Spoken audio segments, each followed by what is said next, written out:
자, 저는 첫 번째 이슈로 한번 넘어가 보도록 하겠습니다. 어제 트럼프 대통령과 이재명 대통령 정상회담이 있었는데요. 당초에는 이 관세 협상이 쉽지 않을 것이다. 그래서 이번에는 안보 쪽만 합의를 하고 관세 협상은 더 진척될 것이다.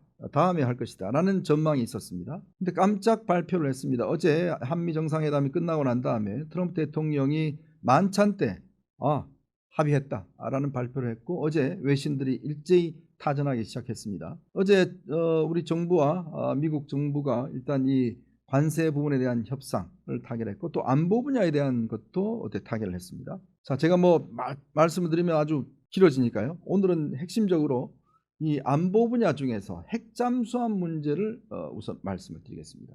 이게 오늘 오전에요. 트럼프 대통령이 트루스 소셜에다가 이런 글을 올렸습니다.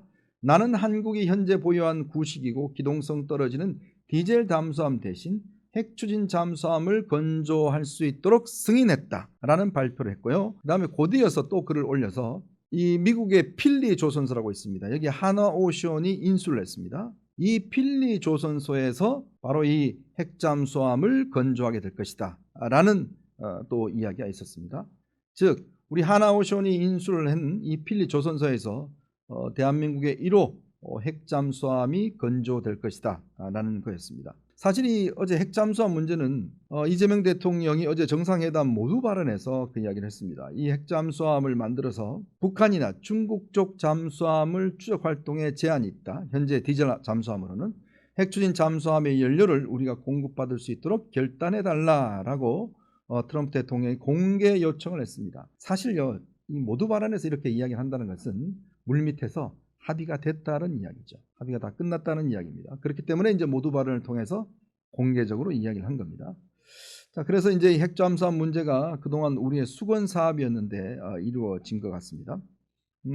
자, 근데 여러분들 중에서 아마 핵 잠수함이 도대체 어떤 거냐? 도대체 핵 잠수함하고 핵무기를 발사할 수 있는 잠수함은 뭐가 틀린 거냐? 등등의 물음을 많이 가지세요.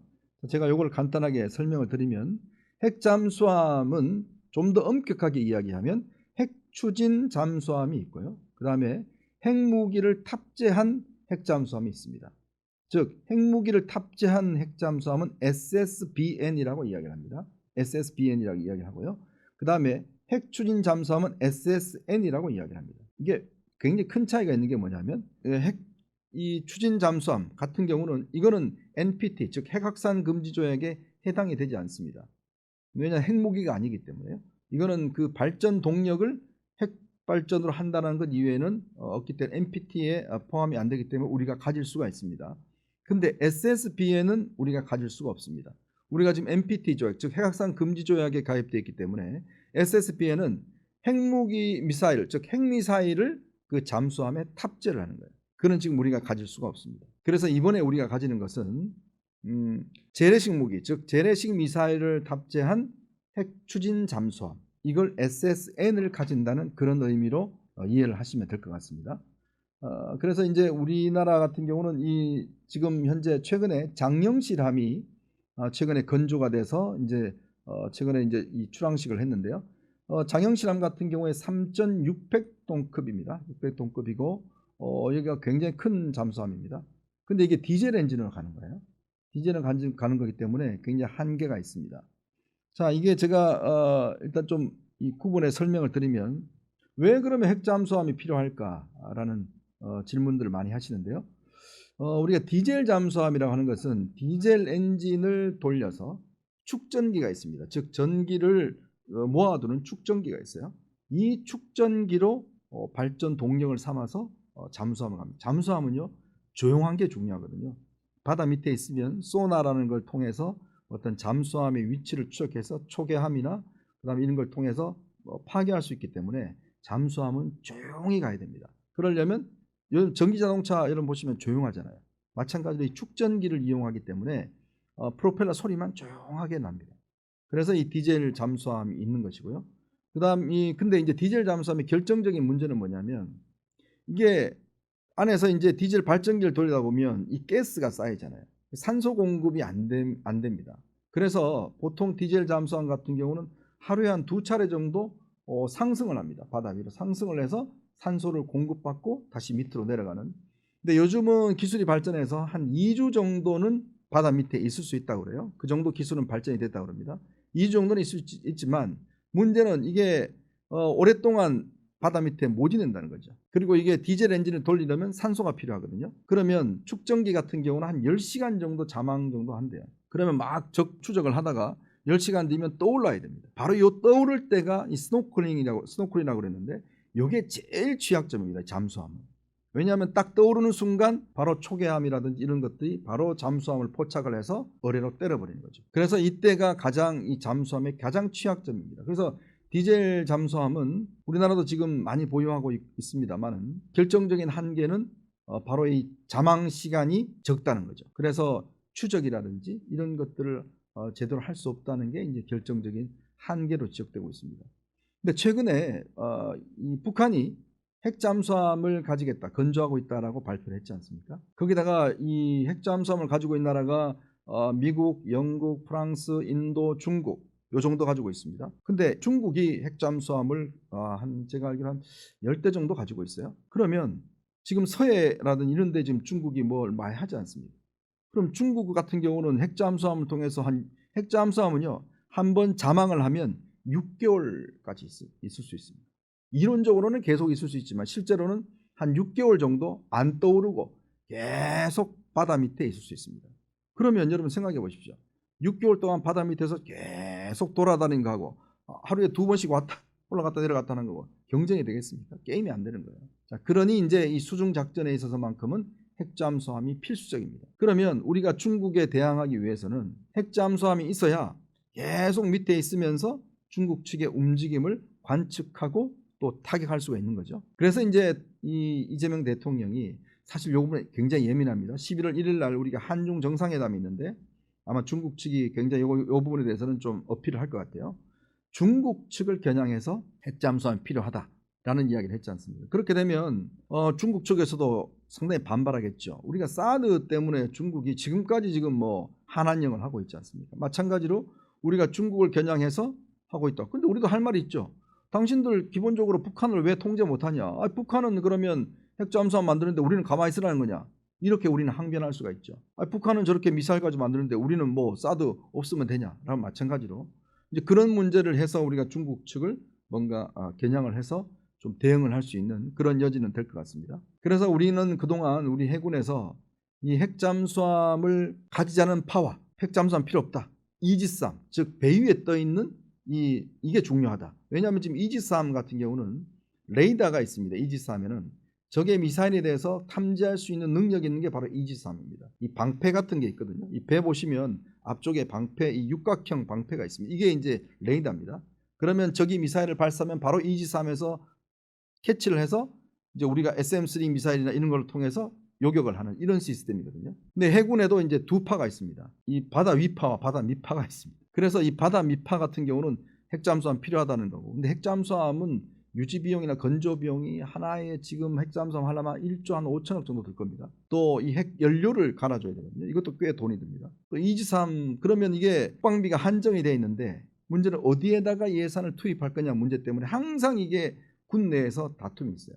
아니 핵잠수함 하나 만드는 비용으로 지금 전차 뭐 더 할 수 있다 뭐 이런 등등의 이제 논쟁이 벌어진 거죠. 근데 이번에 우리가 할 수 있었던 이유가 뭐냐면 국방비를 3.6%로 인상하겠다는 거잖아요. 지금 트럼프 대통령이 요구하는 게 국방비 증액입니다. 그러면 우리가 이 국방비 증액되는 국방비로 핵잠수함을 만들 수 있는 거죠. 이제 그런 어떤 이해관계가 딸려 있는 겁니다. 그래서 이제 이 핵잠수함에는요 두 가지가 있습니다.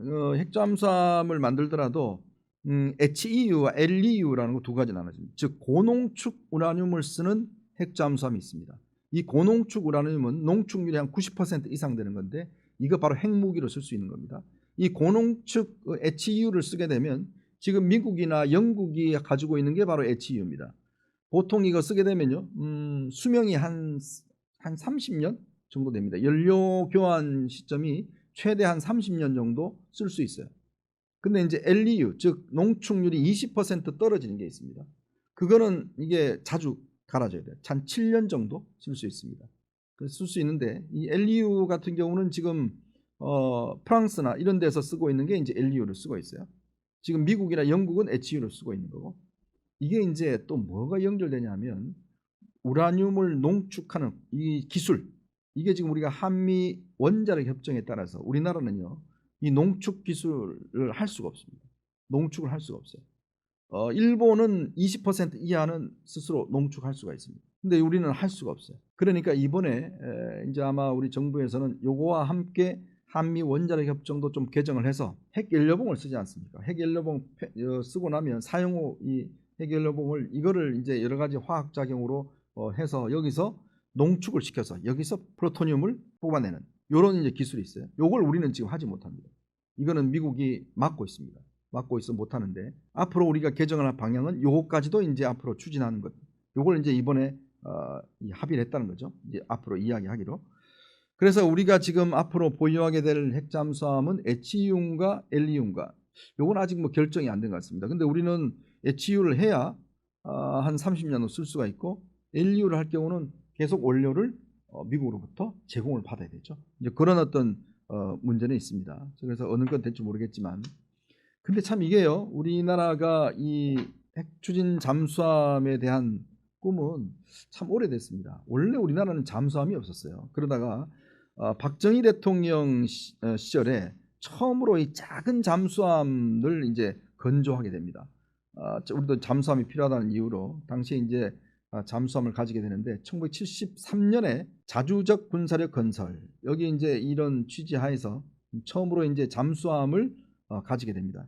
이때 박정희 대통령이 정말 잠수함에 대한 꿈을 키워서요, 소형 침투형 잠수함 뭐 이런 것들 정도를 만들어냈는데 너무 작습니다. 이게 뭐 굉장히 작은 규모인데, 근데 본격적으로 우리가 사실은 잠수함을 가지게 된 게 이제 74년도에 독일한테 잠수함을 5척을 우리가 수주를 해서, 그때 우리가 독일에 직접 가서 배웁니다.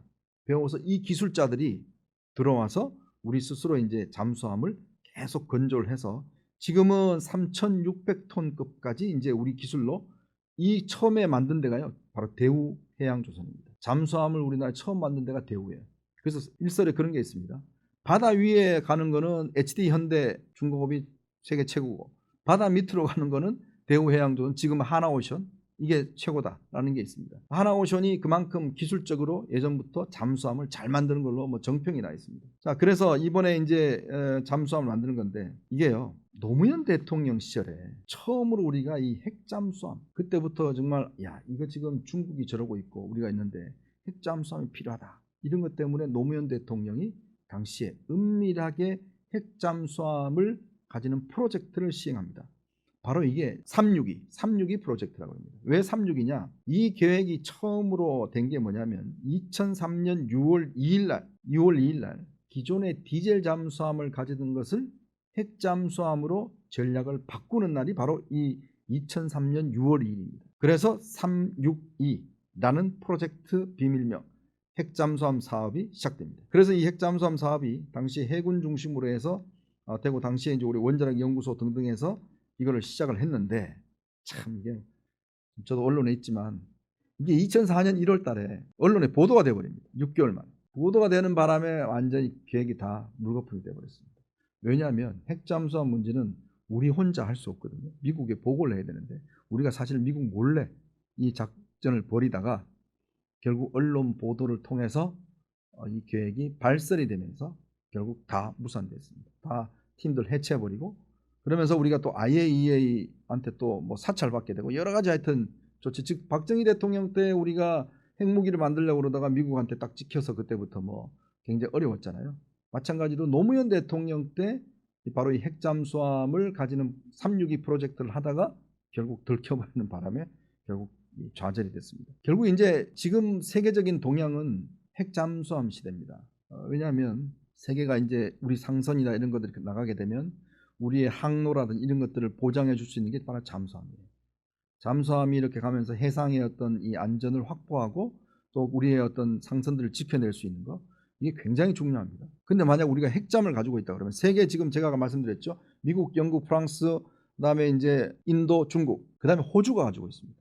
호주가 이번에 지난번 바이든 대통령 때 허락을 받아서 호주가 핵잠을 갖게 됐어요. 그러면 이제 우리가 딱 가지게 되면 세계 7번째로 핵 잠수함을 가지게 되면 굉장히 아마 군사적으로나 여러 가지로 아마 굉장히 유용할 겁니다. 자, 이렇게 되면 진짜 우리가 핵 잠수함을 가지게 되고 이제 장기적으로 보면 핵무기까지 이제 가지게 될 수 있는 전 단계까지 된 게 아닌가 그런 생각이 듭니다. 참 이번에 그래도 그나마 협상팀이 꽤 고생을 많이 한 것 같습니다. 특히 이제 안보와 무역을 같이 어떤 딜을 함으로 인해서 우리가 좀 무역 쪽에 좀 양보를 해주면서도 안보 쪽에 좀 실익을 챙기는 이러한 어떤 투트랙 전략을 많이 쓴 것 같아요. 그러므로 인해서 우리가 정말 세계에서 이제 7번째로 핵 잠수함을 가지게 되는 그런 나라가 될 것 같습니다. 그렇게 되면 우리 안보에도 꽤 많은 영향이 있는데 이제 문제는 이제 이걸 필리조선소에서 이제 만든다는 거죠. 아마 트럼프 대통령은 자국에 가서 만들면 여러 가지 이익이 있지 않냐는 건데 우리한테 만들면 좋을 텐데 근데 이제 괜찮을 것 같아요. 왜냐하면 그게 우리 하나오션이잖아요. 우리 기술자들 있지 않습니까? 딱 보고 여러 가지 기술적으로 많이 배워오면 그게 또 우리 축적이 되면 결국은 나중엔 또 우리가 직접 만들 수 있는 그런 기술력을 가지게 되지 않을까 그런 생각을 많이 해봅니다.